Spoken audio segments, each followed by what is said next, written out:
Okay, here's what nobody tells you when you start a handmade business. The volume game is exhausting. Making and selling 50 $15 items to earn $750 will wear you out faster than you think. But 30 items at $100 each, that's $3,000, and it's a completely different business. So today, we're talking about the 30 handmade products where the $100 plus price tag is not only achievable, it's the standard. Number 1, hand-forged custom knives. Let's start with one of the most surprising high-ticket handmade categories that most people don't think about, bladesmithing. Hand-forged custom knives, whether kitchen knives, hunting knives, or collector's pieces, are genuine luxury items. Custom knives typically sell in the range of $150 to $1,000 or more, depending on the maker's reputation, the steel type, and the handle material. A custom chef's knife in high carbon steel with a stabilized wood handle sits comfortably at $200 to $400. Damascus steel, the layered patterned steel that's created by forge welding and folding multiple types of steel together, commands even higher prices because the material itself is visually extraordinary and the process is genuinely complex. Bladesmithing takes real training, real equipment, a forge, an anvil, a grinder, heat-treating equipment, and real skill built over years. But here's what makes it a remarkable business. Buyers in this category are passionate collectors who understand exactly what they're looking at and what they're paying for. They don't haggle. When they find a maker whose work speaks to them, they come back, and they tell other people. Number 2, stained glass panels and windows. Stained glass is one of the oldest decorative art forms in human history, and in 2026, handmade stained glass panels and windows are very much in demand for modern home interiors.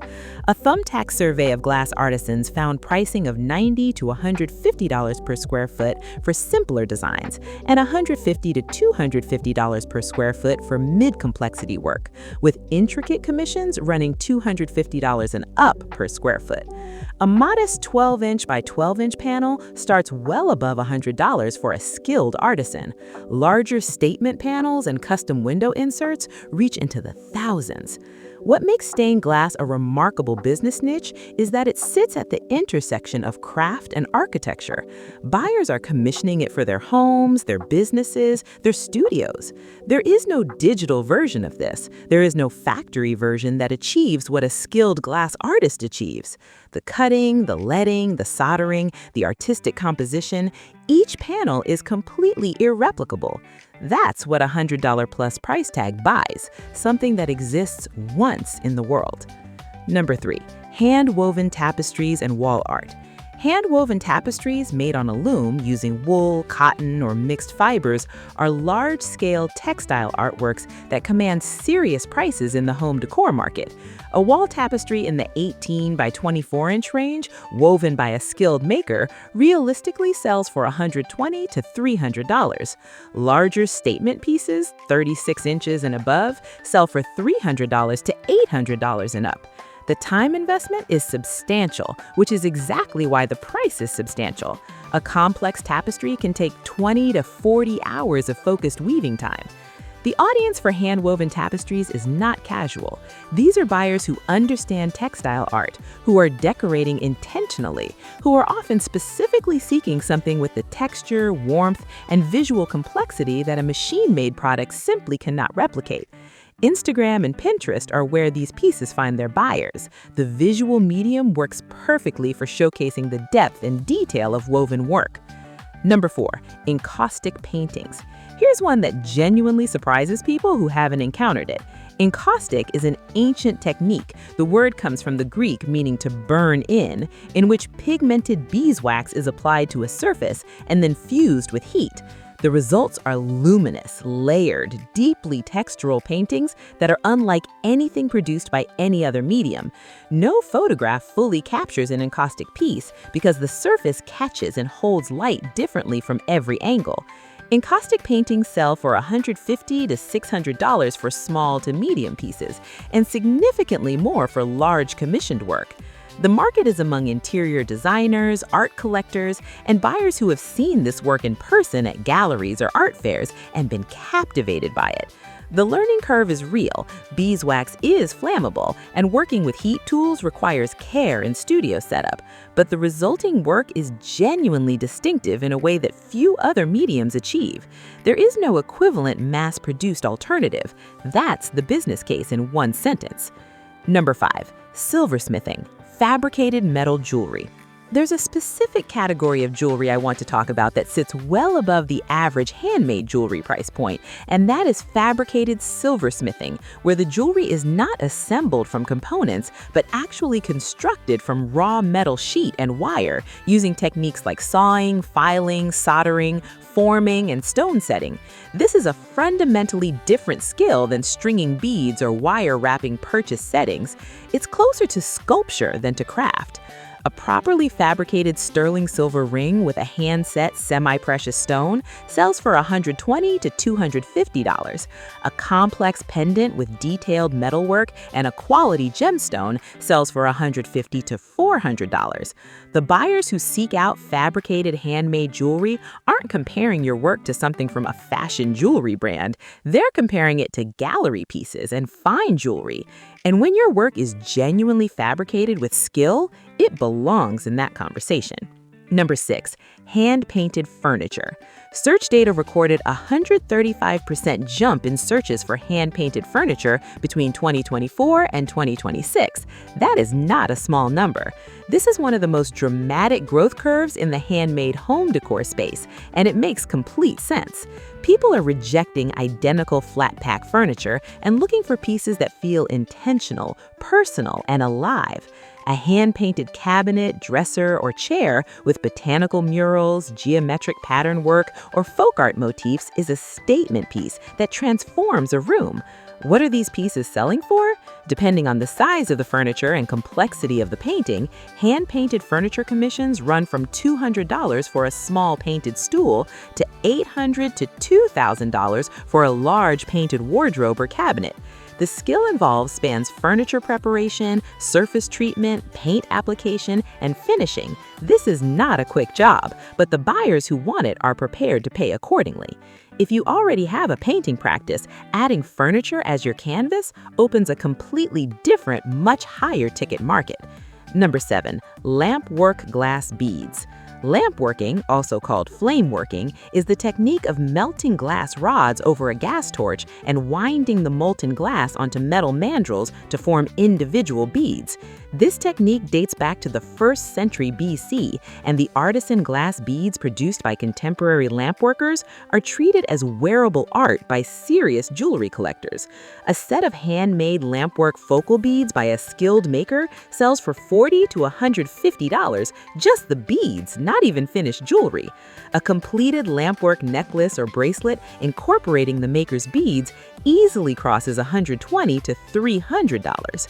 The market for lampwork glass jewelry is a niche one but deeply engaged. Buyers collect specific makers, follow their work across years, and commission custom colorways. There are dedicated shows, online communities, and galleries specifically for lampwork art. The upfront investment in a torch, kiln for annealing, and quality glass rods is meaningful, but the per-piece value is genuinely remarkable for the size of the object being made. Number 8. Chainmail jewelry. Chainmail is the art of weaving metal rings, typically sterling silver, stainless steel, niobium, or titanium, together by hand into intricate interlocking patterns. This is an entirely manual process where each ring is opened, positioned, and closed individually using pliers. Complex patterns like the Byzantine weave, box chain, or full Persian require hundreds of individually placed rings for a single bracelet or necklace. A complex handmade chainmail bracelet sells for $80 to $200 depending on the metal and the pattern. A necklace length piece in sterling silver with an intricate weave sells for $150 to $400. What makes chainmail particularly interesting commercially is that the labor is where the value lives. The material costs are relatively modest compared to the selling price, meaning the margin is very strong once a maker has built their speed and repertoire of patterns. This is a craft where the more you make, the faster you become, which is a genuine business advantage. Number 9. Needle felted sculpture. Needle felting, where wool fibers are repeatedly stabbed with a barbed needle until they interlock and form a solid sculptural shape, produces animals, figures, and decorative objects of stunning detail and character. Skilled needle felters create work that looks photorealistic: tiny felted dogs with individual hairs, detailed wildlife sculptures, whimsical woodland creatures with expressions that seem almost alive. Needle-felted sculpture in the $100 to $400 range is entirely realistic for skilled makers. A custom portrait of a person's pet, a commission that is in constant demand, sells for $120 to $250. A large freestanding animal sculpture in the 8 to 12-inch range sells for $150 to $400. What drives the price is the combination of the hours involved — a detailed piece can take 10 to 30 hours — and the irreplicable nature of each sculpture. There is no machine that needle felt. I want to separate wood-fired pottery from general pottery because the price point and the buyer are genuinely different. Standard wheel-thrown pottery at a studio price typically runs $30 to $80 per piece. Wood-fired pottery, where the pieces are fired in an anagama or wood-burning kiln over multiple days, and the ash deposits and flame effects create completely unpredictable, unrepeatable surface patterns, is a different category entirely. Each piece is literally one of a kind in a way that no other pottery can match because the fire itself finishes the work. Wood-fired bowls, vessels, and sculptural pieces by skilled makers sell for $100 to $500 depending on size and complexity. The collectors who buy wood-fired pottery are art buyers, not kitchenware buyers. They understand what they're looking at: the years of kiln building experience, the days of stoking the fire, the loss rate of pieces that don't survive the firing. That backstory, that knowledge, is part of what they're purchasing. In the same vein as wood firing, Raku pottery has its own spectacular niche. Raku is a Japanese firing technique where pottery is removed from the kiln while still glowing hot and placed into a container with combustible materials, creating dramatic reductions in the glaze that produce metallic lusters, crackle patterns, and black carbon markings that cannot be predicted or replicated. Every single piece that comes out of a Raku firing is a collaboration between the maker and the fire. Raku bowls, vases, and decorative vessels by skilled makers sell for $100 to $400 plus. The market is among collectors, gallery buyers, and people who want art for their home that has a genuine story. Raku pots aren't typically food safe due to their porous nature, which means buyers know they're purchasing a decorative object, not a functional one, and they're buying it for its visual and tactile drama. That positions it clearly as art, not kitchenware, which supports the premium price. Batik textile art is a wax-resist dyeing technique applied to fabric. The artist applies hot wax to the cloth in a design which resists the dye when the fabric is submerged, creating intricate patterns with crisp lines and layered colors. It's a technique with deep roots in Indonesian, West African, and South Asian textile traditions, and the wearable and wall-hanging batik pieces made by skilled contemporary artists are genuinely arresting. A large batik panel intended for wall display sells for $150 to $500. A handmade batik garment, a kimono-style jacket, a wearable art dress sells for $150 to $600. The process is labor-intensive: multiple waxing steps, multiple dye baths, the removal of wax between stages. The result is a piece that looks entirely unlike printed fabric. It has depth, translucency, and a hand-finished quality that no digital print can achieve. Marquetry and intarsia woodwork are the art of creating decorative images or patterns by inlaying thin veneers of wood, sometimes combined with bone, shell, or metal, onto a flat surface. Intarsia is the three-dimensional version, where pieces of different woods are cut, shaped, and fitted together to create sculptural pictures. Both are extraordinarily skilled crafts that produce work of genuine artistic and monetary value. A Marquetry decorative panel or picture frame by a skilled maker sells for $150 to $600. A large intarsia wildlife scene or landscape piece can sell for $300 to $1,500. These are products with a ready market for woodworking collectors, interior design clients seeking statement pieces, and buyers who want something that represents the absolute peak of what wood as a medium can become. There is no fast way to do this work. Every piece is measured in hours of precise, focused craftsmanship. There is a specific tier of handmade leather goods that I want to highlight here. Not mass-produced leather, not machine-stitched, but hand-stitched leather bags made using traditional saddlery techniques. Saddle stitching uses two needles working simultaneously from opposite sides of the leather, producing a stitch that is mechanically stronger than any machine stitch and that will hold even if one thread breaks. The result is a bag that can genuinely last decades. Buyers know this. A hand-stitched leather tote or satchel from quality vegetable tanned leather sells for $200 to $600. A structured hand-stitched briefcase or work bag sells for $300 to $800. The market is among buyers who are tired of replacing cheap bags every year and are prepared to invest in one bag that will outlast them. Wax canvas combined with leather construction, also mentioned in market data, is another strong format that reaches $150 and above. These are not impulse purchases, they are researched, considered investments in craft. Glass blowing is one of the most technically demanding of all the craft disciplines, and it's one where even modest early career work commands significant prices because the equipment, the learning process, and the material itself are all genuinely costly and complex. A hand-blown glass vase by a working studio artist sells for $120 to $400 depending on size, color, and technique. Sculptural glass pieces, designed as art objects rather than functional vessels, command $300 to well over $1,000 for significant works. The buyer for hand-blown glass tends to be design-conscious, art-literate, and willing to spend meaningfully on something they find beautiful. They often find these pieces at art fairs, gallery shows, and through Instagram, where the process videos of glass blowing are consistently among the most viral content in the makerspace. The drama of the process is part of the allure. Hand-carved wooden vessels and bowls are another category where significant prices are achieved. Wood turning and hand carving produce vessels, bowls, and sculptural objects of extraordinary beauty, especially when working with figured wood, burls, or live edge pieces that reveal the natural patterns and colors within the timber. A hand-turned burl bowl in walnut or maple with a natural edge sells for $150 to $500, depending on size and the drama of the grain. A hand-carved vessel with detailed surface decoration sells for $200 to $800. The makers who work in this space, and there's a strong community of them, often source their wood from local trees that have been taken down for other reasons, which adds a provenance and sustainability story to the piece.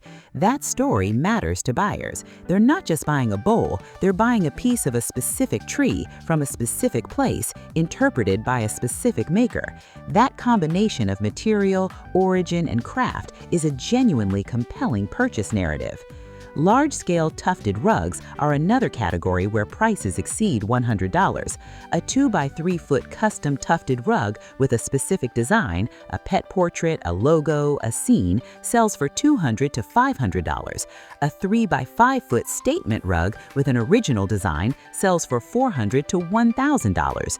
Top creators in this space regularly receive commissions in these ranges, and Shopify's own research confirms that top creators can fetch hundreds of dollars for one 2x3-foot rug. The tufting gun does the mechanical punch work, but the design, the color planning, the shearing and finishing, and the custom backing application are all hand work. For a custom commission where a buyer wants their dog's portrait rendered in fiber or their living room color palette woven into a one-of-a-kind floor piece, these buyers know they're not buying a rug from IKEA and they're not expecting to pay IKEA prices. Hand-bound luxury journals and books are another category where the price is premium. I'm not talking about standard bookbinding here. I'm talking about luxury hand-bound books, Coptic stitched journals in full-grain leather, Japanese stab-bound notebooks in hand-marbled covers, slip-cased limited editions with hand-tooled covers and silk ribbon markers. These are objects that book lovers and journal collectors recognize instantly as heirlooms, not stationery. A large full-grain leather Coptic-bound journal with hand-marbled end papers sells for $120 to $250. A hand-tooled leather cover with a designed scene or monogram adds another $50 to $100 to that price. The buyers are writers, artists, and serious journal keepers who understand that the books they write in matter: the weight of the paper, the feel of the cover, the way the pages lie flat. This is a niche within a niche, but it is a deeply passionate one. These buyers come back every time they fill a journal. Painting on silk produces results that feel almost impossible. The dye flows through the silk fibers in ways that create luminous watercolor-like effects that no digital print on synthetic fabric can replicate. A hand-painted silk scarf in a 14 by 72 inch size sells for $120 to $350, depending on the complexity of the design and the quality of the silk. Using French resist techniques, the artist can create crisp outlines that contain the dye, allowing for detailed compositions across the full length of the scarf. The buyer for hand-painted silk is looking for a wearable artwork, something that is genuinely one of a kind, that cannot be bought on Amazon, that tells people something about the person wearing it. Luxury boutiques, art fair shoppers, and buyers who travel and seek out artist studios are the core audience. These buyers are comfortable spending $200 on a scarf that will last 20 years and feel like wearing art. Mosaic art, creating images and patterns by setting small pieces of colored glass, ceramic tile, stone, or mirror into mortar or adhesive, has been practiced since antiquity, and the decorative mosaic panels being made by contemporary artisans are genuinely sought after for homes, gardens, and commercial spaces. A 12 by 12 inch decorative mosaic panel with a detailed design sells for $150 to $350. A larger 24 by 24 inch statement panel sells for $400 to $1,000. Custom mosaic backsplash panels for kitchens, where the buyer needs a specific size and specific design, are commissioned regularly at $500 to $2,000 and above. The materials for mosaic work, stained glass, smalty, ceramic, vitreous glass, are not cheap, and the labor of cutting, placing, and grouting each individual piece is entirely manual and time-intensive. There is no shortcut to a finished mosaic. That labor is visible and legible to the buyer, which is why the price is accepted. Coppersmithing, hammering and shaping copper sheet into decorative vessels, wall art, serving pieces, and sculptural objects, produces work with a warm, organic quality that buyers respond to viscerally. A hand-hammered copper bowl or vase sells for $120 to $350. A large decorative copper wall panel sells for $300 to $1,200. Copperwork patinas beautifully over time, developing a living surface that buyers actively appreciate. They know the piece will change and deepen in character as years pass.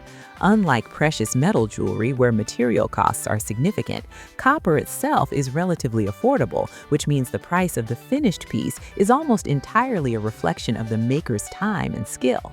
The margins in coppersmithing can be genuinely strong once a maker has built their speed and their repertoire of forms.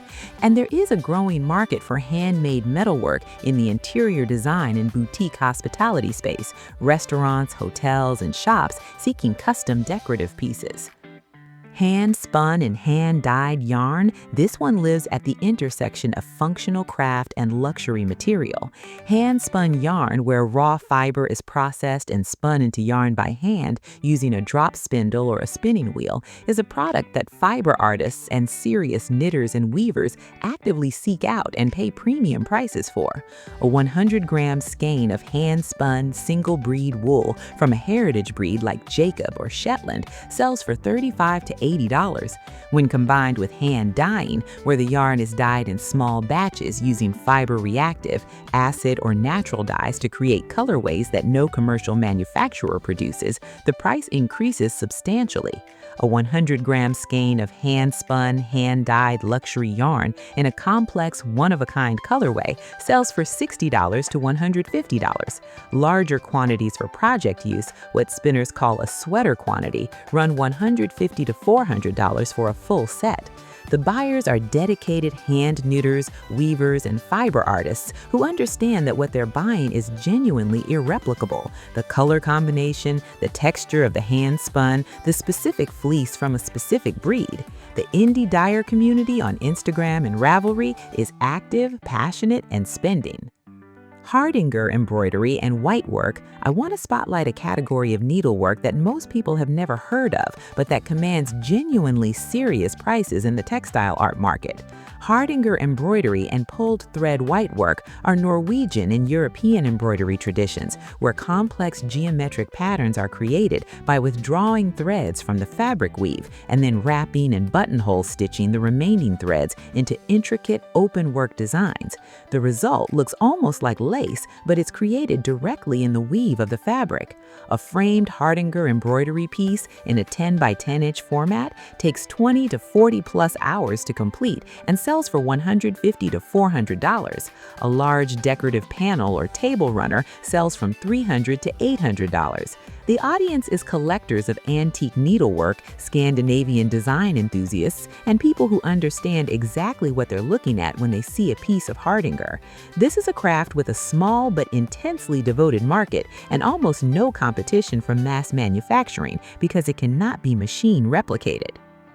Natural dye textiles. There's a growing and serious market for textiles dyed with natural materials, plant matter, iron mordants, tannins, and minerals, among buyers who are concerned about synthetic chemicals in their homes and on their skin, and who are attracted to the specific, muted, ancient color palette that natural dyeing produces.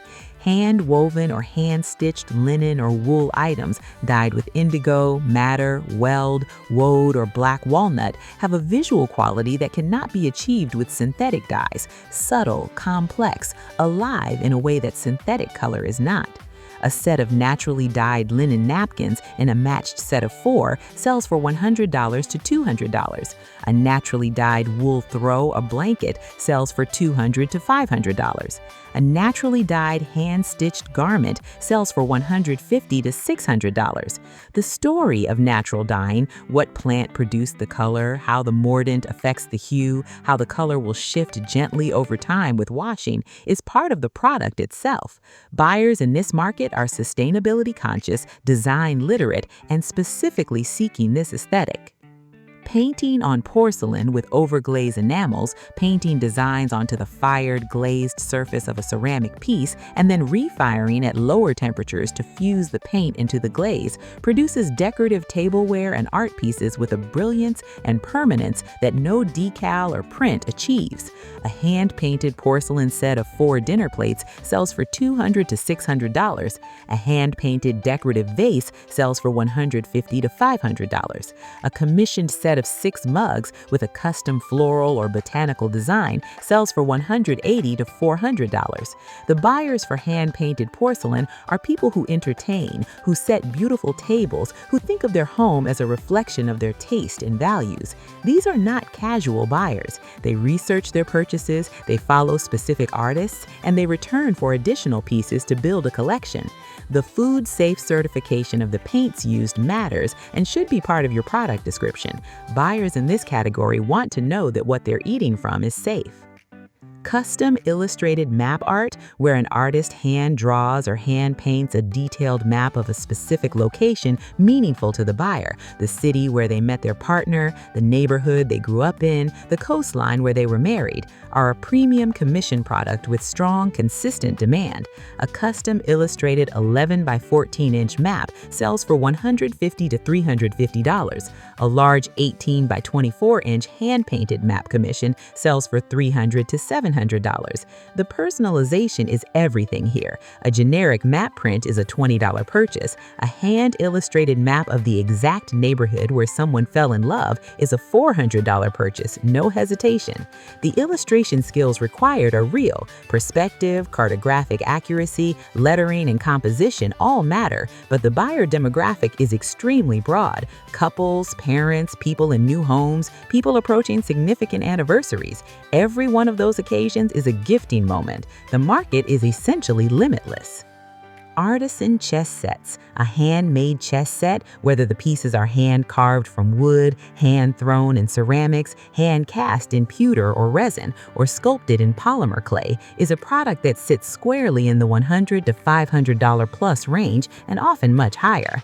The chess market includes serious collectors who play with full-size tournament sets, casual players who want something beautiful on their coffee table, and gift buyers looking for an impressive heirloom quality present. Handmade ceramic chess sets sell for $150 to $400. Hand-carved wooden sets in contrasting hardwoods sell for $200 to $600. One-of-a-kind sculpted sets with a specific theme, medieval, fantasy, natural forms, can sell for $500 to $2,000 and beyond. The key is the coherence of the design. Every piece needs to work as a unified set with consistent scale, style, and visual language. A beautifully executed handmade chess set is genuinely one of the most compelling gift items in the handmade space. I want to revisit leather specifically through the lens of hand tooling, which is the technique of dampening vegetable tanned leather and then pressing, stamping, and carving detailed designs directly into the surface using specialized tools. The result is a permanent three-dimensional design pressed into the leather itself that cannot be achieved by printing, embossing with machinery, or any other process. A hand-tooled leather bifold wallet sells for $80 to $200. A hand-tooled leather journal cover sells for $120 to $300. A hand-tooled leather bag sells for $300 to $800. The buyers for hand-tooled leather are people who appreciate traditional craft, who are buying less but better, and who understand that a hand-tooled wallet will still be a beautiful, functional object in 20 years when it has developed a rich patina. These buyers are active in specific communities, Western, equestrian, artisan leather goods, where hand tooling is actively celebrated and prized. This is the biggest ticket item on this list, and it deserves a direct conversation. Epoxy river tables, where a live edge of wood is split and rejoined with a poured river of colored epoxy resin filling the center void, have become one of the most recognized forms of artisan furniture, and the pricing reflects the scale, material cost, and skill involved. A dining room-sized epoxy river table sells for $1,500 to $6,000, depending on wood species, slab size, epoxy color, and leg design. Even a smaller version, a coffee table or console table, sells for $400 to $1,500. The materials alone, a quality figured wood slab, the quantity of epoxy required, metal legs, finishing products, can cost $300 to $800 for a single table. The skill involved includes safe epoxy handling, proper degassing and pouring technique to prevent bubbles, finishing and sanding through progressive grits to a mirror finish, and structural woodworking for the base. This is not a beginner project, but makers who have mastered it are running businesses with 5 to 6-figure annual revenues from a workshop in their garage. I want to save this one for last because I want to make a point about fiber and price. There is a version of knitting that exists in a completely different market from standard handmade knitwear, and that is the world of hand-knitted garments made from genuinely rare and exceptional fibers. Kiviute, for example, is the fine undercoat fiber of the muskox harvested by hand in the Arctic. It is 8 times warmer than wool and extraordinarily soft. A hand-knitted Kiviute scarf or hat sells for $200 to $500. A hand-knitted Kiviute lace shawl can sell for $600 to $1,500. Baby camel, vicuña, which is actually regulated and among the most expensive natural fibers on Earth, and the highest grades of cashmere occupy similar territory. The material cost justifies and demands the price.